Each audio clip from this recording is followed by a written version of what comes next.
记得加福利物，点火。然后这个风开最大，开最冷，这个 AC 一定要开。OK， 去外面门关。竖的这头接保证 ，L 型接 L 的保证。第二步抬空，横的这头是抬空，抬2下。第3步接冷媒。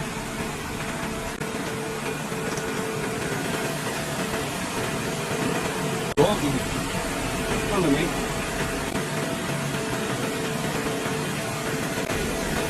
冷媒已经流出来了。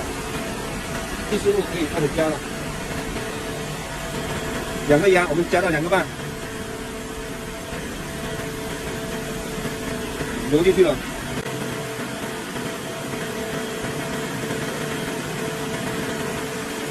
OK， 加完了。